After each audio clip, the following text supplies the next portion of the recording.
እሺ ተመልካቾች እንዴት ናችሁ? ዋጋ ንረት ሲመጣ በመካከለኛ ገቢ ላይ ያሉ ሰዎችን በብዛት ይጎዳል የሚል ሐሳብ አቅርቤላችሁ የተወሰኑ ኢሜሎች ተመልክቻለሁ። ማን ነው በመካከለኛ ገቢ ላይ ያለው የሚል የተወሰኑ ሐሳቦችን ለመስጠት ያለው። እንግዲህ ባጭሩ ደሃ የሚባለው ክፍል አለ። በክላስ ነው የምናየው፣ በገቢ ሳይሆን በዋናነት በክላስ ሰርቫይቫል ክላስ የሚባለው ደሃ የሚባለው የማህበረሰብ ክፍል ነው። በገቢ በጣም ዝቅተኛ የሆነ ገቢ ያላቸው ሰዎች እና ቋሚ ያልሆነ ገቢ፣ በተለይ በአብዛኛው በቀን የሚከፈል አይነት ገቢ ያላቸው ሰዎች ሰርቫይቫል ክላስ ወይም ደግሞ ደሃ ነው የሚባሉት እና የገቢዎቻቸው ምንጮች ምናልባት የቀን ስራ ሊሆን ይችላል። አንዳንዴ ደግሞ ይሄ ሰብሲስተንስ የሚባለው ከእጅ ወደ አፍ የሆነው ዝቅተኛ የግብርና ስራዎች ላይ የሚሳተፉ ኢመደበኛ ላይ የሚሰሩ ሰዎች ደሃ ነው ሰርቫይቫል ክላስ ተብሎ ነው የሚከፈሉት እና በቁጠባቸውም ይታያሉ እና ኦልሞስት ምንም ቁጠባ የሌላቸው የማህበረሰብ ክፍሎች እንደውም በኢትዮጵያም ከእጅ ወደ አፍ ሃንድ ቱ ማውዝ የሚባለው ከእጅ ወደ አፍ አይነት ኑሮ የሚኖሩ ማለት ነው እና የኑሮ ሁኔታቸውም አብዛኛው ገቢያቸው በቃ የምግባቸውን ፕሮፖርሽን ብቻ መሸፈን የሚችል እና የህዝብ ትምህርት ቤት፣ የህዝብ ጤና ጣቢያ፣ የህዝብ ትራንስፖርቶችን የሚጠቀሙ ማለት ነው። በኑሮ ደረጃም በጣም ብዙ ሰው ነው ቤቶችን ተጋርተው የሚኖሩ በማይመች አነስተኛ በሆኑ የኪራይ ቤቶች ውስጥ የሚኖሩ ሰዎች እነዚህ ማለት ነው እና ብዙ ተጋላጭነት ያላቸው ይህን የማህበረሰብ ክፍል ፑር ወይም ደግሞ ሰርቫይቫል ክላስ ውስጥ ያሉ በክላስ ሲቀመጡ ይሄ ዩናይትድ ኔሽን የሚያወጡት በቀን $2.15 እሱ መለኪያት ሊሆን ይችላል፣ ግን ዋና መስፈርቱ እንደዚህ ናቸው እና የዋጋ ንረት ወዲያው የሚጎዳቸው ናቸው።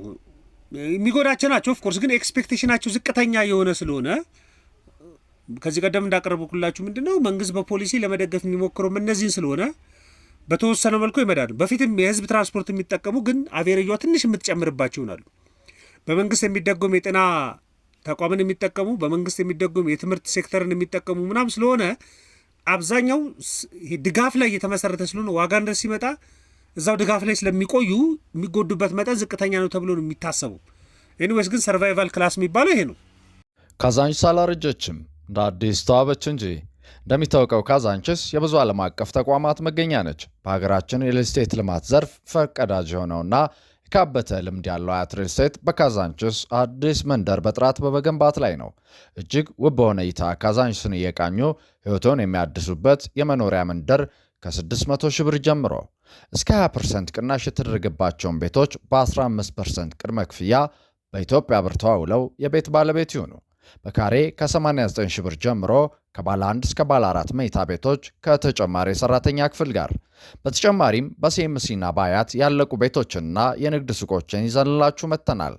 ልብ ይበሉ፣ ክፍያው እስኪጠናቀቅ ጭማሪም ሆነ ወለድ የለውም። ለተጨማሪ መረጃና ለመመዝገብ ከታች ባሉት ስልኮች ይደውሉልን። አያት ሪል ስቴት። ሁለተኛው ሚድል ክላስ የሚባለው አለ። ካሽ ቤዝድ የሚባለው ክላስ ነው። እንደውም ይሄ ሚድል ክላስ ደግሞ ካሽ ቤዝድ መካከለኛ ገቢ ያለው ማህበረሰብ ክፍል አሁንም በዩናይትድ ኔሽን አንድ የሚቀመጥ መጠን አለ። $2.15 እስከ ምናምን ተብሎ በየሀገራቱ ይቀመጣል። መካከለኛ ገቢ ያለው፣ ዝቅተኛ ገቢ ያለው ሀገራቶች መካከለኛ፣ ከፍተኛ ምናምን ይባላል። ግን በክላስ እንደውኛ እንደ ደሃ ስናያለው በገቢ ቋሚ የሚባል ገቢ ያላቸው ሰዎች ግን በቀስታ የሚያድግ ለምሳሌ ደሞዝተኛ የ20 ሺህ ብር ደሞዝተኛ ሰው ቶሎ ላይ ያድግለት ይችላል፣ ግን በቋሚነት 20 ሺህ ብር አለ። የቀን ሰራተኛው እንደሱ ግን ዛሬ ሊሰራ ይችላል፣ ነገ ላይ ሰራ ይችላል። ሲዝናል የሚሰሩ ሰዎች ሊሆኑ ይችላል። ሚድል ክላስ ላይ ያሉ ሰዎች ግን ቋሚ የሆነ ገቢ ያላቸው ሰዎች ማለት ነው፣ ግን በቀስታ የሚያድግ ደግሞ የገቢዎቻቸው ምንጭ ደሞዝ ሊሆን ይችላል፣ ተቀጣሪ ሊሆኑ ይችላሉ፣ ትንንሽ ቢዝነስ የሚያከናውኑ ሊሆኑ ይችላሉ። ቁጠባቸውን ከተመለከትን ጥቂት ቁጠባ ይኖራቸዋል፣ ግን በባንክ ወይ ደግሞ በጥሬ ገንዘብ ነው ያላቸው ቁጠባ፣ ዝቅተኛ ቁጠባ እና ለኑሮ የሚበቃ ያህል መጠን ገቢ እያገኙ የሚኖሩ ማለት ነው። ለኑሮ የሚበቃ የሚባለው እንግዲህ በየሀገራቶቹ ይለያያል። ኢትዮጵያ ውስጥም አንዳንድ 2023 ላይ አንዳንድ ጥናቶች አለ፣ ግን ሴንትራል ስታቲክስም የሚያወጣቸው መጠኖች አሉ። ግን አትሊስት ለምግብ የሚያወጣው፣ ለመሰረታዊ ለመብራት ለውሃ ምናምን የሚያወጣው፣ ለትራንስፖርት የሚያወጣው፣ ለቤት ኪራይ የሚያወጣው አማካይ ምናምን ተወስዶ ነው የሚሰላው። ይሄ ቁጥሩ የተለያየ ነው። የሆነ ቁጥር ለማስቀመጥ ትንሽ ያስቸግራል። ግን ለምሳሌ ለምግብ 3500 ሚል ዳታ ከዚህ ቀደም ተመልክቻ አውቃለሁ። ለዩቲሊቲ ወደ 500፣ ለትራንስፖርት ወደ 1000 ብር፣ ለኪራይ እስከ 10000 ብር በድምሩ ወደ 15000 ብር የሚያገኝ ሰው ለኑሮ ሊበቃ ይችላል ተብሎ አንዳንድ ኦልድ ይመስለኛል ጥናቶችም ተመልክቻ አውቃለሁ። ኤኒዌይስ ግን ለኑሮ የሚበቃ ለአንድ ሰው ለምግቡም ዩቲሊቲውን ለመክፈልም ለትራንስፖርትም ለሬንትም የሚያታስችለው አይነት መጠን ማግኘት ማለት ነው። ሚድል ክላሱ እንደዚህ አይነት ገቢ የሚያገኝ ነው። ድሃ ደግሞ ይህንንም ማሟላት የማይችለው ማለት ነው። እና ሚድል ክላሱ በኑሮ ሁኔታ ከተመለከትን ምናልባት አነስተኛ ቤት ተከራይቶ መኖር የሚችል በተወሰነ በአቅሙ ቤት ተከራይቶ መኖር የሚችል ግን የግልም የህዝብም ትራንስፖርቶች ያቀላቀለ የሚጠቀም ሊሆን ይችላል። በታክሲም በባስ የሚጠቀም አይነት በታክሲም በራይድ የሚጠቀም አይነት እንደማለት ነው። የግልም የህዝብም ትምህርት ቤቶችንም የሚጠቀም ሊሆን ይችላል። ለምሳሌ ልጁን የመንግስትም ሊያስተምር ይችላል፣ ደግሞ የግልም ሊያስተምር ይችላል። አንዱን የመንግስት አንዱን የግልም ሊያስተምር ይችላል። ጤና ጣቢያ አንዳንዴ ሊጠቀም ይችላል። የመንግስት ጤና ጣቢያ ግን ትንሽ ሲያመው ደግሞ ሌላ ቦታ ሄዶ ሊታከም ይችላል።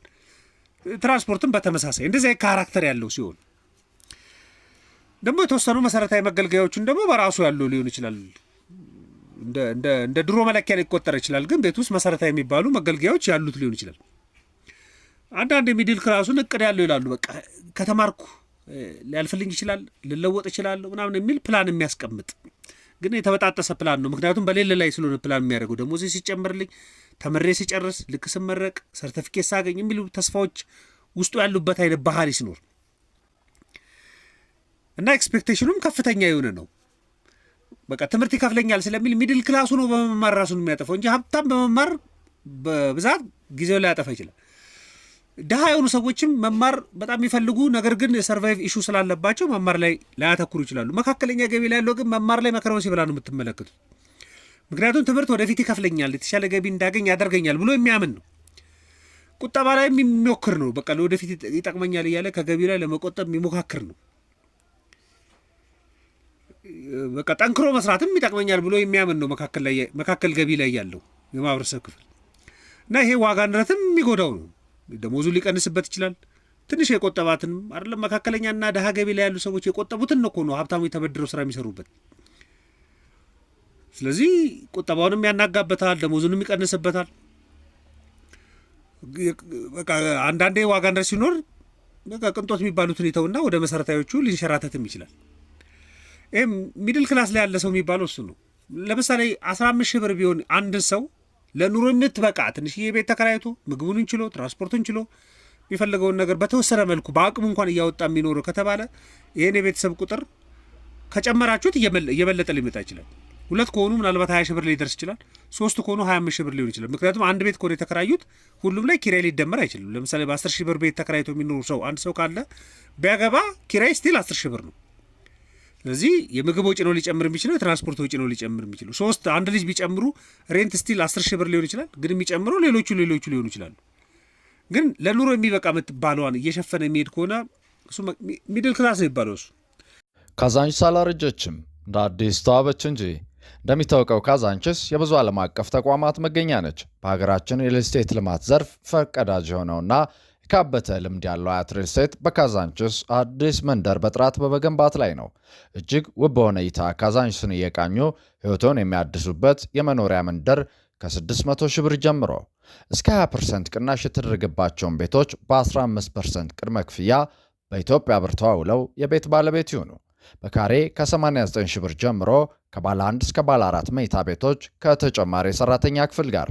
በተጨማሪም በሲኤምሲና በአያት ያለቁ ቤቶችንና የንግድ ሱቆችን ይዘንላችሁ መጥተናል።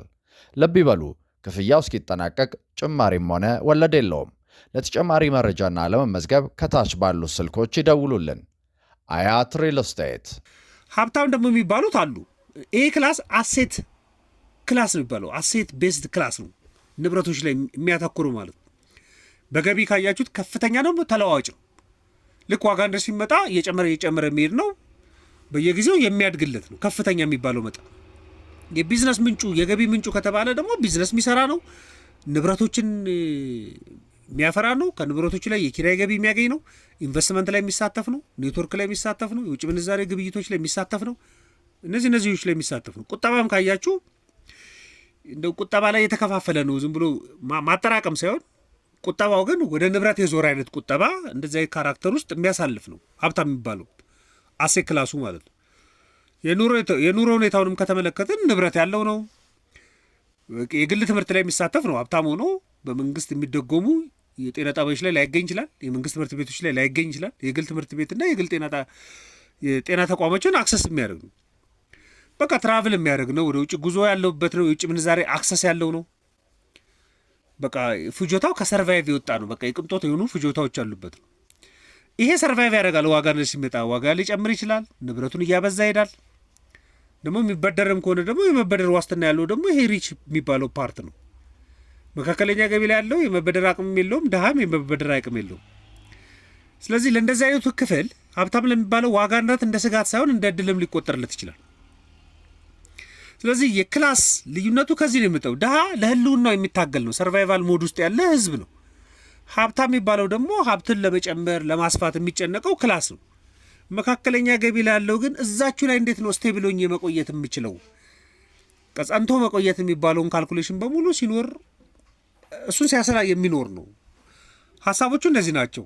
ስለዚህ በባለፈው መካከለኛ ገቢ ላይ ያለው ይፈተናል ብዬ ያቀረብኩላችሁ መካከለኛ ገቢ ያለው ማን ነው ከሚለው ሀሳብ አንጻር ሰርቫይቫል ክላስ ያለው ድሃ ነው። ካሽ ቤዝድ የሚባለው ሚድል ክላሱ አለ፣ ደግሞ አሴት የሚባለው ክላስ ደግሞ ሀብታሞቹ አሉ። ይህን መረጃ ለእናንተ ምናልባት ለማቅረብ ነው። ማንኛውም ሀሳብ አስተያየት ካላችሁ ዘኢትዮጵያ ኢኮኖሚ ላይ ልካችሁ ልናወራበት እንችላለን። ለነበረን ቆይታ በሙሉ ከልብ አመሰግናችኋለሁ። መልካም ቀን።